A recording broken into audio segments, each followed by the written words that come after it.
So honored because this is my heart work. I love what I do. So, Jamie, tell us about your journey. How many years you've been guiding people in Yeah, this? so I've been practicing psychotherapy for 20 years, which is crazy. Yeah, But I believe it all started when I was born, which sounds crazy, but my name in French means I love. J'aime, Jam. I love. I So love. I popped out into this world just loving love. My parents are very much in love. They've been married for almost 50 years. So I grew up having this beautiful example of what a real, true relationship is and the potential that it exists. And then it all started when I took my first psychology class. I love psychology. And then I got my undergraduate degree in psychology, got my master's in social work, and then I got a degree in spiritual psychology. So everything came together, and I just branded myself as the relationship expert because I felt like it's just very clear what I do. You know, somebody goes to my website and they know what I do. Yeah, choosing to become like a relationship expert and coach, having the will to transform lives. Few are people that take this path, right? Like, You know what? I was born as such an empath. I naturally feel what other people are feeling. I can't help it. It's just part of me. And so I utilize that. I'm also very intuitive. So I utilize this because it is the gift that I was born with. And, you know, they say you're successful at what you are good at and what your gifts.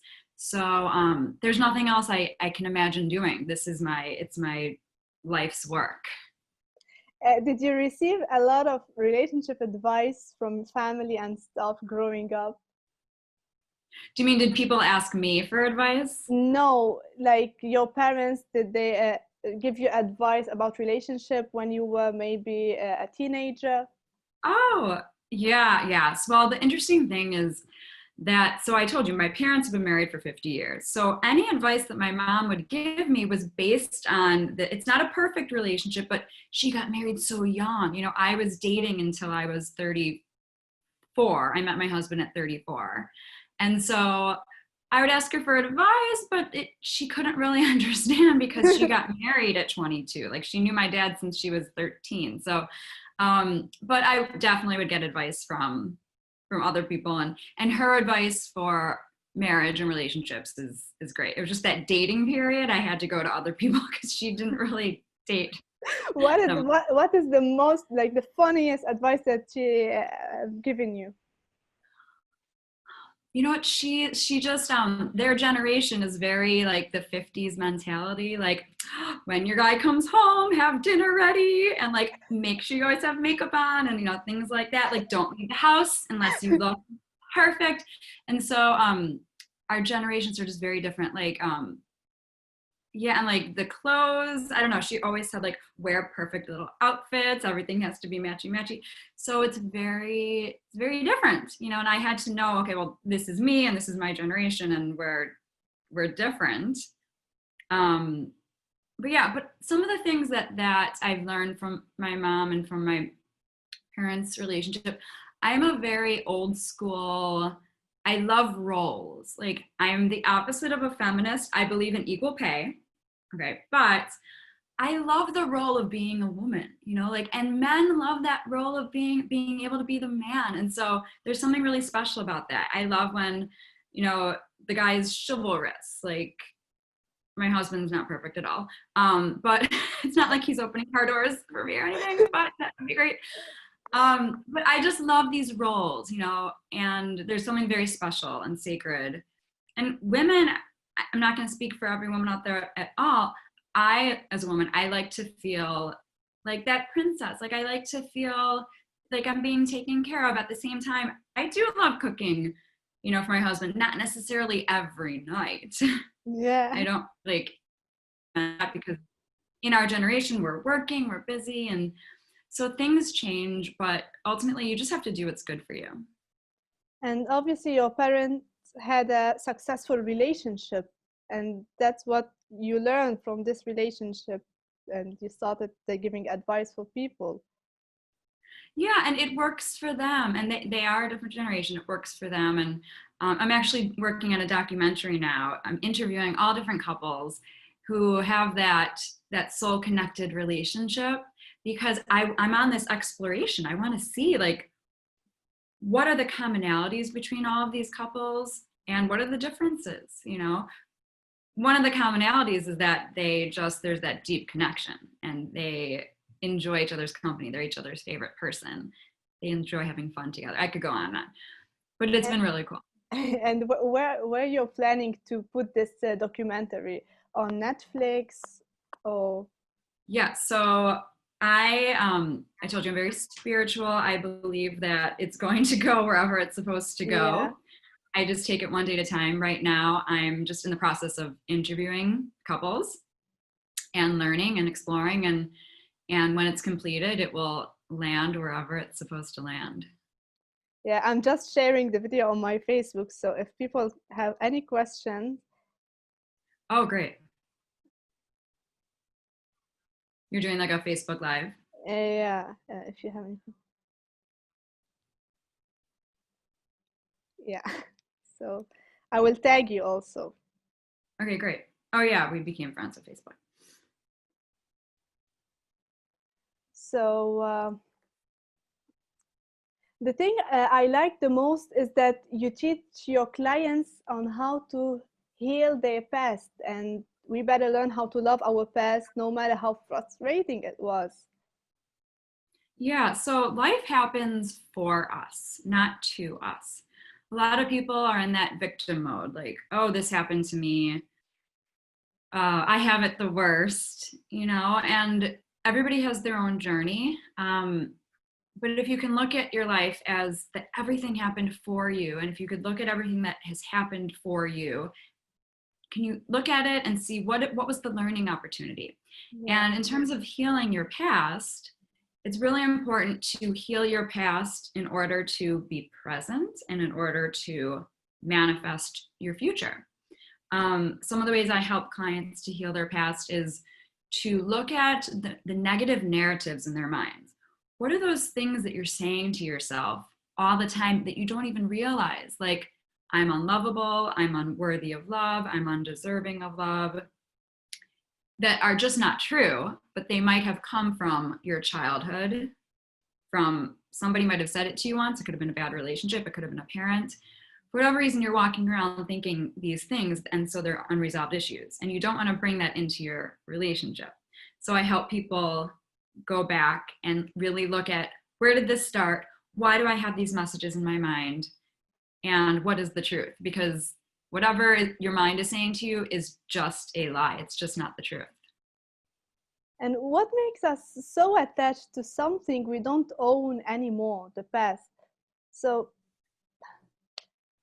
Yeah, you're asking like, why do people do this? yeah, it's Yeah, something from the past. So I know. So there's a great, you guys, you know Oprah, right? yeah, of There's course. I love her, such a great quote. And when I heard this quote years ago, I was like, wow, it's so powerful.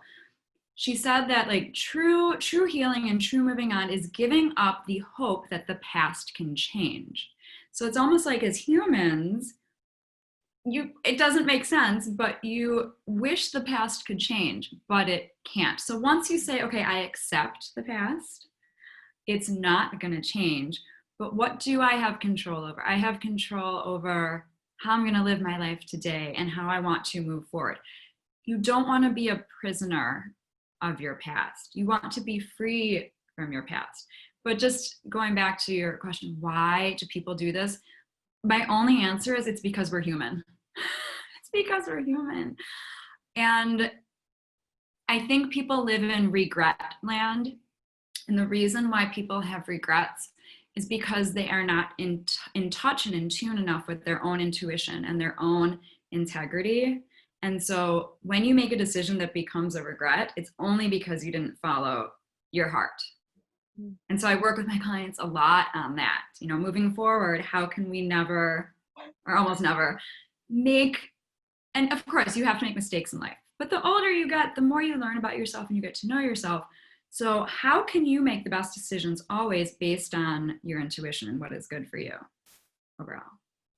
So they have to leave the past behind in order to achieve their relationship goals.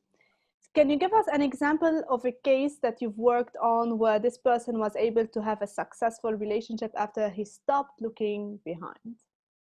Yes. Well, so I had a client. She's no longer a client because she's graduated, let's say. um, we had a whole ceremony. I'm kidding. We didn't have a ceremony. So she would show up basically very catering. There was this one guy that she was just obsessed with, and she was very catering to him. So she was available all the time. She, would she would change her plans. He was not treating her well. He would just kind of last minute say, "Do you want to go out tonight?" "Oh, yes." She would text him and then text him again and again and again, which I call it like the double text, like never double text, just wait for the response. She was doing all these like no-nos basically, and it was addictive. She couldn't get out of this addictive behavior. So I would give her. She've never done this with another guy. It's only with this guy. No, she did. Oh, okay. She did. This is how she showed up in relationships. That's why they never worked. Mm-hmm. Yes.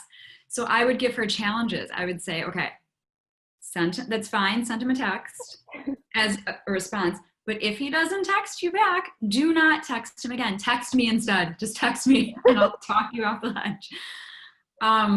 Also, she would initiate the text sometimes. Like, we were talking about roles before, that I think we're all different, but I think it's nice when like the man leads, like when he asks you out on a date instead of you the whole time, because it takes away from the attraction. Like the guy, he likes to feel like a hero.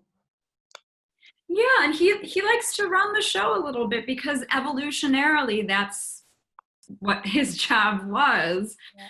Not all guys are the same. Not all girls are the same. I don't want, in this whole world we're living in, I don't want people being like, "Oh my God, like you're judging me, you see this." This is my own thing. Like anybody, you don't have to, everybody has their own thing that makes them comfortable and happy.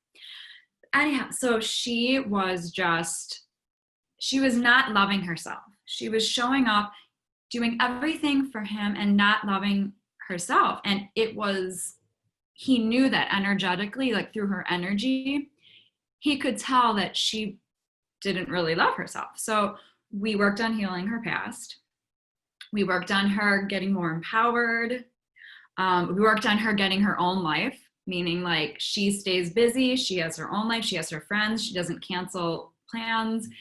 We had her train him kind of to ask her out in advance, and this was all not like, it was all through osmosis. It was all very covert.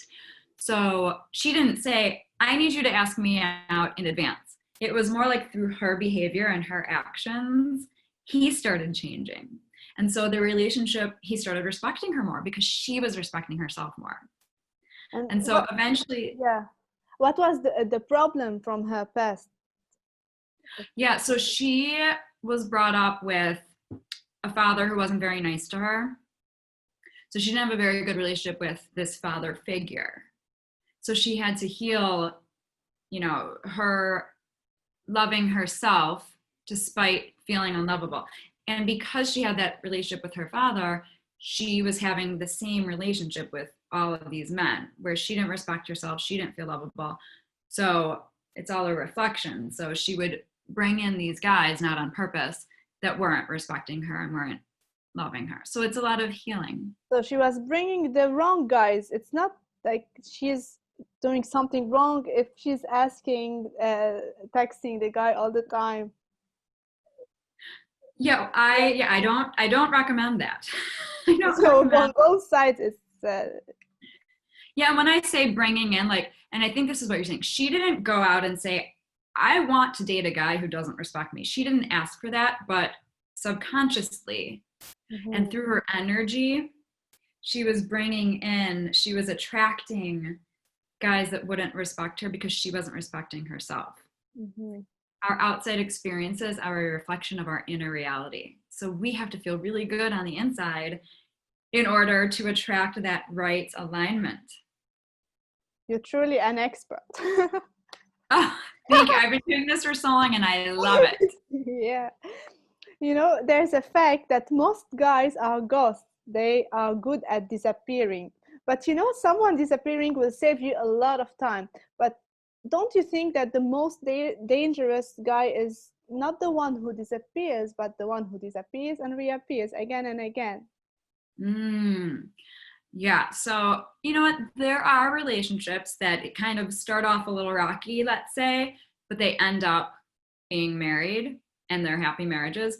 But most of the time, if the guy is flaky and he's ghosting and coming back, I think it's usually because he has another girl. Maybe he's debating whether to get back with an ex of his. He's just not fully there in the relationship. He's looking for something better, but keeps you around. So yes, look inside, trust your gut, trust your intuition. If you feel like this guy just doesn't respect you and he's not worth your time, then move on. Yeah. And I love that you said the whole ghosting thing, because I always say rejection is protection. Like, if you're getting rejected in any type of way, just trust that you're being protected by something out there is protecting you. We have to accept rejection as part of life also. Yes, exactly. And it has nothing to do with you, which sounds weird. It's like, for me to say don't take it personally, but I really mean it, because all it means is that you guys aren't right together, that he is right with somebody else and you are right with somebody else, and just to trust that, and then not to linger in the past, to be open to the right guy that's supposed to come in. So that guy will literally waste our lives, right? The ghost Would you guy. say he will waste your life? Yeah. Yes. Yes. I'm wondering, have you had a situation like this? No. Oh, okay. But people you know. Yeah. So People you know have had this situation. yeah. So Jamie, you always speak about the importance of being yourself. How and why it is so important to show your true self in a relationship? Yeah, well, it's kind of like what we were just talking about. If you show up as yourself, then you will attract that right energy, the person who's aligned with you. But if you show up as anything else but your authentic self, you're going to attract someone that's not aligned with you. Like the example I gave you of my client, she was showing up not authentically. She was showing up as like her light was dimmed, she was not feeling good about herself. So those are the type of guys she would attract. So it's crucial that you practice self-love and that you show up feeling really strong in who you are and what you have to offer in order to attract the right person for you. Yeah, you're right. So you also talk about like people must take a step out and really get to know themselves first. What are the steps to get to know ourselves? So we kind of touched upon some of these things before. The first thing to do is to get rid of the negative voice in your mind. So I'm unlovable, I'm undeserving of love, whatever your voice is. Everybody has their own story. And turn it around and say, I like to do compassionate self-forgiveness, where you put your hand on your heart. You say, I forgive myself for buying into the misinterpretation that I'm unlovable. What is the truth? I am lovable. That's an example. So whatever your story is, you do the compassionate self-forgiveness. Also, you strengthen your intuition. And because when you strengthen your intuition, you get more connected with yourself. And I also like to have my clients make a list of all their good qualities. To get clear on who am I? What do I have to offer? When you take away all of these, the negative voices in your mind and anything that happened in your life, but you really get back to who am I and what do I have to offer? Yeah, that's great. So Before we move on to the testimonials that people sent me through direct message, there's this question that everyone asks. Do guys get attached after making out, or they lose interest, as they say? Say the question, do guys get attached after making out? Out with a girl, or they lose interest, as they say. Okay. It totally depends on the situation, because I know people that they had a one night stand, like they had sex on the first night, ended up getting married. And then there are lots and lots, millions of examples where it doesn't work out. So it depends on the guy. Okay. It depends on where that guy is in his life. It depends on, how serious he is about a relationship. It depends on if he even likes this girl. If a guy is into a girl, it's so black and white. Like, I feel like he's into you or he's not. And so it doesn't really matter what you do. I feel like it's gonna work out if it's supposed to. And can she know from the first date if he has relationship potential? Once again, use your intuition. I have these I call them non-negotiables, and it's CERT. If you feel like you're comfortable in his presence, if you feel like he has empathy, if he's empathetic, if you feel like he can respect you, there's respect in the relationship, and then trust is the T, CERT. Mm-hmm. And also, is he thoughtful? So if he has those qualities and you feel in your gut that he has potential, then go with your heart. So let's hear some of the stories and questions that people asked you on Instagram. Okay. The first one: I've been with a girl for 2 years, but I think it's time for me to move on. I don't feel this passion anymore. I'm not even attracted to her. It's like a routine now. And I'm dating new girls without her knowledge. It's hard for me to break up with her and make her feel bad. How do I break up with her? And is there any way I could revive this relationship and make it energetic again? Wow. So you have to go with your heart, and you have to be selfish. You have to be a little selfish and not, if you're going to break up, do it in a very kind way. But we have one life to live, you have to do what's good for yourself. And so if you need to break up, especially if you're dating other girls, then just break it off if you know in your heart that there's not potential. Now, the question of, can the spark come back? That's only you know that.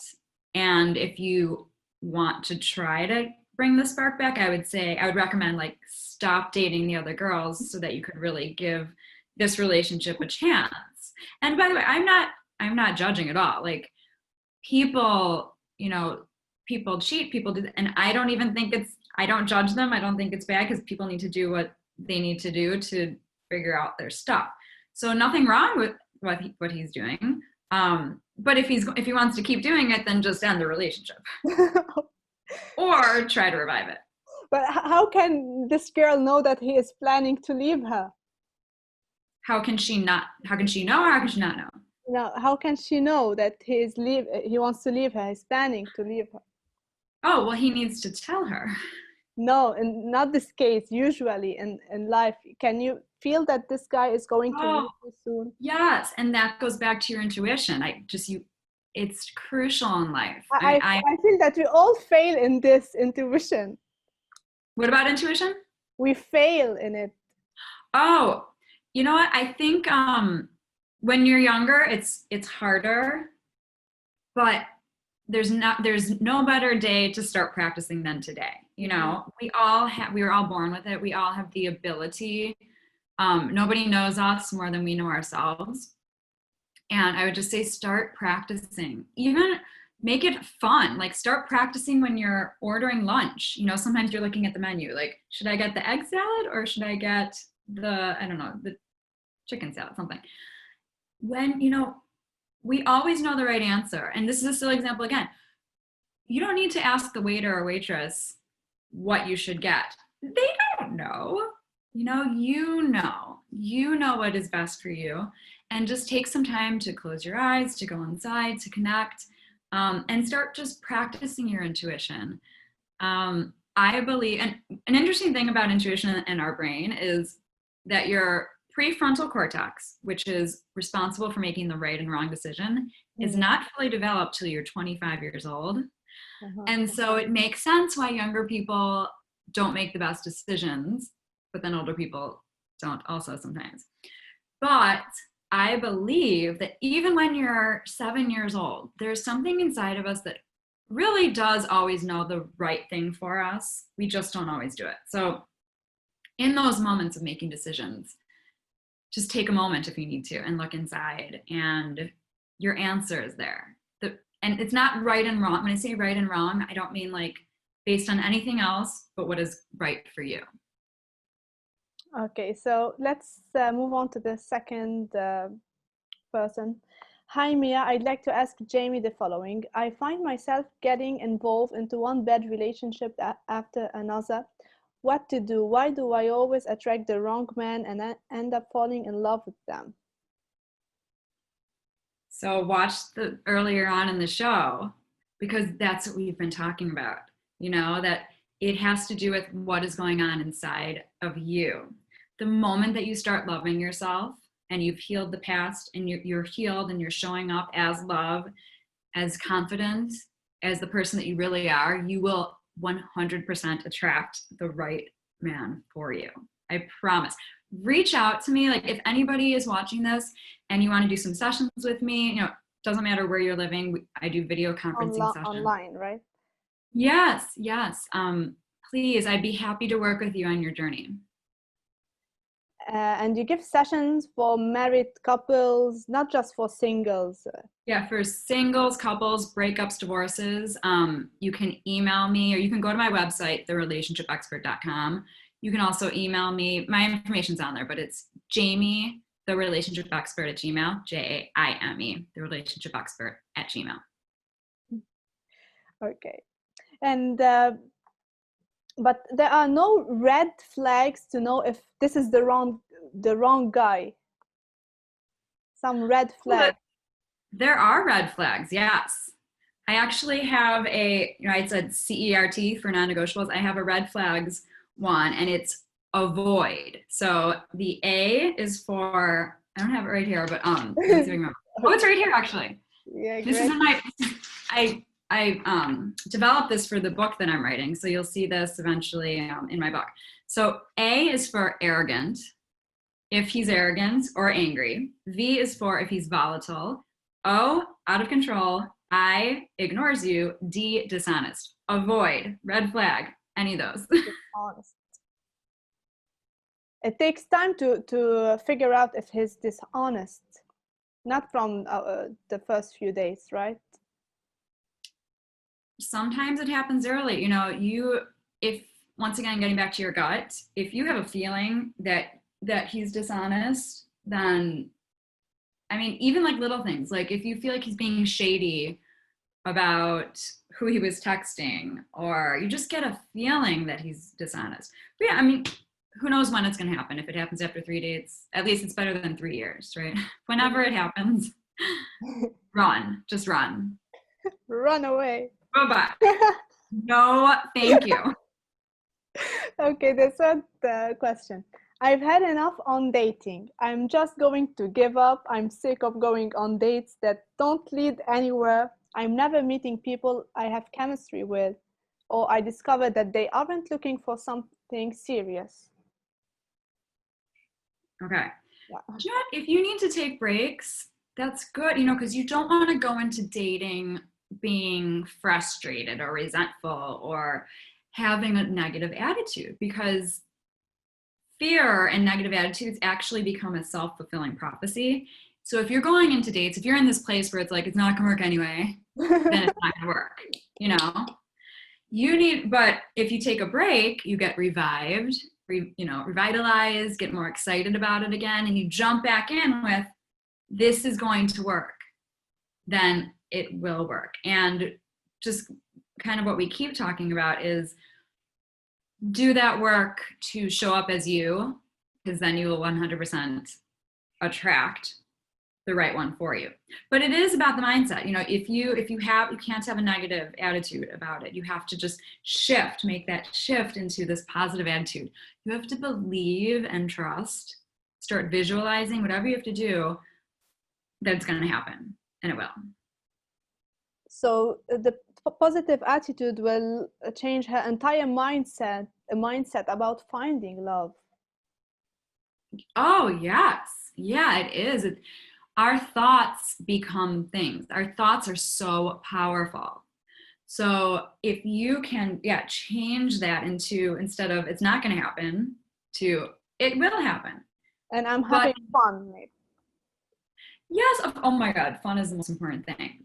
But my point is, like, if you feel like, you just need to take a break, then that's good also, because you can't just, let's say you're so negative, and then you're like, I'm gonna be positive, and like the next day you go, but you're still haven't like really gotten into that mindset, mind, body, soul. So just wait until you really feel ready to like jump back in again, and then say, look out, world, like, look out, man, I'm coming for you, like, I'm ready. There's something funny I'd like to talk about here. Lots of people go on dates and it feels like a job interview. Could you tell us why? Like, one person is asking the questions and the other person getting all the information, but okay, I'm laughing because I told you I was 34 when I met my husband, and I remember I never said no to a date. It wasn't apps yet. I met him in 2011. It was website, like the dating websites. I'm going to the bars. I'm saying yes to dates. I went on so many dates, and I remember feeling like I'm so tired of telling my story. Like, I don't want to talk about me anymore. Like, I've told my story over and over again. Like, enough. I just want to like tell my story one last time.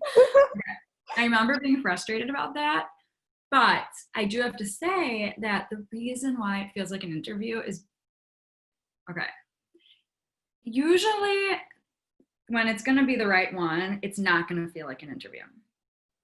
You'll dabble into things, but it's going to be more flowy. Mm-hmm. It comes You're naturally. not just going to talk. What? It comes naturally.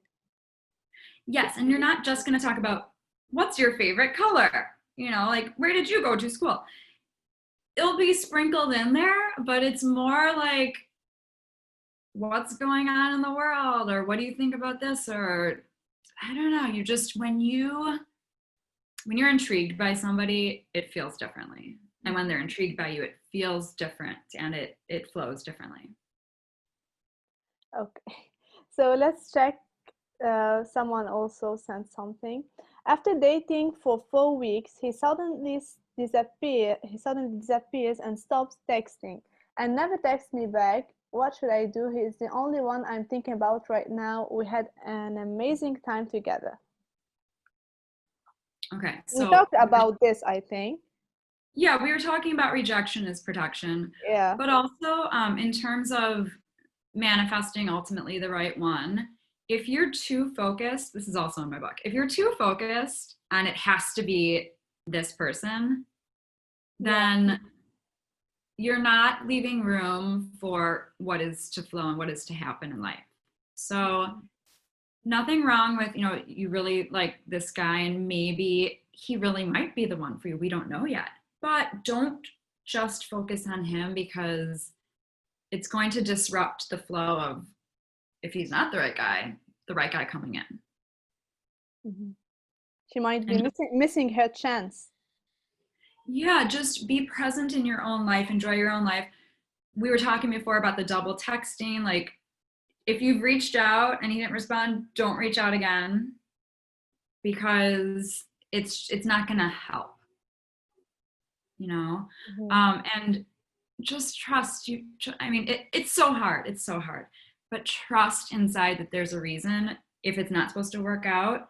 And also be grateful that you had this experience where you felt your heart open and expanding. So it's like, what it feels like, and it feels really good. So, be grateful for that. It's kind of like this guy upped the bar. he brought up the bar because now you know what your heart is capable of feeling. And so you're not going to settle for, you'll recognize it when it happens again, if it's not with him. Someone sent me a question now.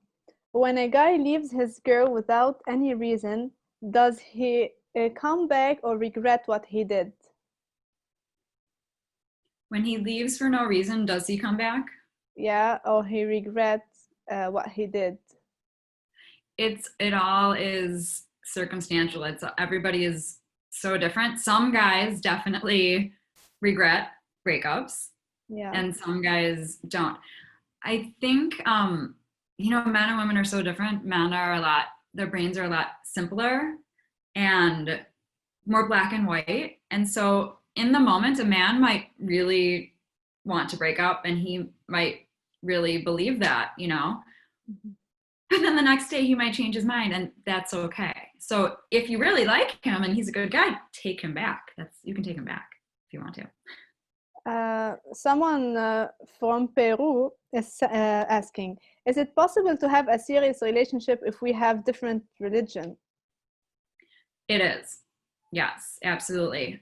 It happens all the time. I think it happens a lot more in where we are in our world now. It usually helps if one person is not as into their religion as the other one. Does that make sense? Yeah. Like if one person is like very serious about the religion and the other person is not as devoted to their religion, but they're not going to change, they'll keep their religion. I think it's just all about respecting each other and learning. There are things to learn, as long as you're not judgmental with the other one and you're just open and loving and loving that person for who they are, not necessarily like what their beliefs are. We live in this world where everybody is trying to spread love and acceptance. So yes, it can definitely work. Okay, let's check one last thing.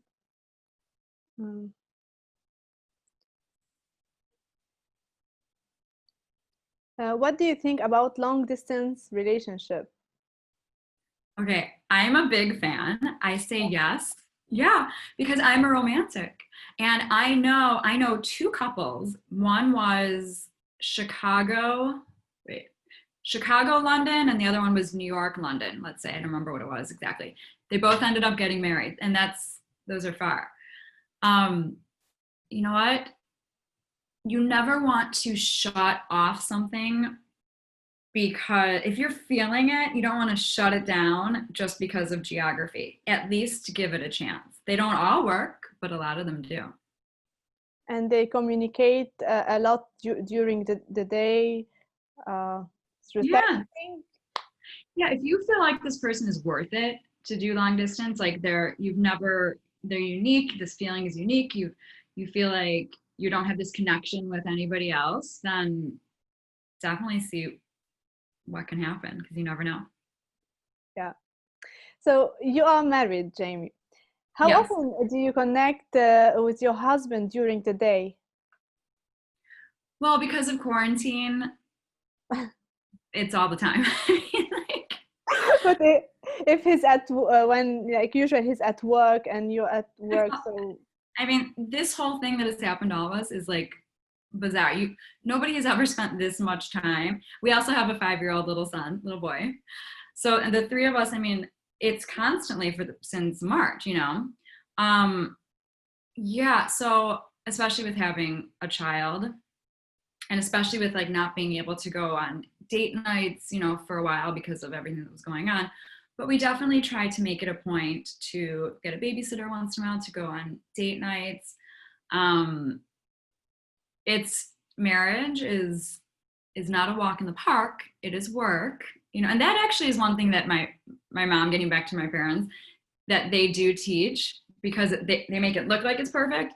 But yeah, it's about, we just communicate, we connect, we communicate, we give each other, it's nice to give each other compliments. Like if I'm working on something and it feels nice when he's like, I'm so proud of you, or things like that, or I tell him that I'm proud of him. Like it's good to remember to give each other compliments and to appreciate each other. Yeah. And how lucky is a woman who has a guy who speaks with her every day and share the details of their lives together? Yeah, I mean, everything. 'Cause you know where to go. You know, time is a big investment. So let's talk now about investment, Jamie. Should a girl invest in a guy based on how much she likes him or how much he invests in her? No relationship at any point is going to be 50-50 equal. I think it changes at different times, and that's okay because it's the flow of life. But if you feel like you want to invest your life and your time into a guy and he wants to invest his life and time into you, then do that. If you feel, once again, in your heart that it's not worth it, don't do it. Before we move on to the general questions, because we don't have a lot of time, tell us about your new book, Manifesting Love. Is it about manifesting love, or the title is Manifesting Love? No, the title's not, no. So the book is about manifesting love, and I will, if you want to sign up for my newsletter, just go to my website, therelationshipexpert.com, for updates. It's gonna be amazing. Also, follow me on Instagram. It's The Relationship Expert, not EX, just expert. And my show on LA Talk Radio called Love Talk Live. It's on the LA Talk Radio website. I love your show so much. Thank you so much. You'll have to come and be a guest at some point. Yeah, when I come to LA, I'll definitely come. Okay, amazing. And I'll get some relationship experience, so we can speak together about them. I'm sure you have stuff to talk about. Yeah. So now let's get into some general questions. Do you think Instagram has became a dating platform? Oh yeah. So people slide into the DMs all the time. Yeah. Yeah. I mean, I think it's great. It doesn't matter how you meet, just that you do meet. So there's nothing wrong with meeting through Instagram. And when someone starts showing interest too aggressively, getting immediately attached to this new person, this can push the other person away, right? Yeah, there's a little dance. There's a balance. You don't want to come on too strong. You just kind of got to go with the flow a little bit and see how the other person reacts. Also, you don't want to be too strong if they're not. You don't want to come on too strong if they're not. Should we freak out when our partner tells us, I need some space? No, you know what? I actually was just writing about this. No, it's okay. It's okay. And don't push them. If someone needs space, just allow them the space and just see what happens. But don't push them and don't question. Just say, okay, I respect that. So space doesn't mean separation. Well, it can mean different things. Definitely ask them to define what they mean, to communicate what they mean, because it can mean different things in every relationship. Okay, I think this is my last question for you. How can we flirt in a skillful way through words, touch, and eye contact? Yeah, just have fun, be lighthearted.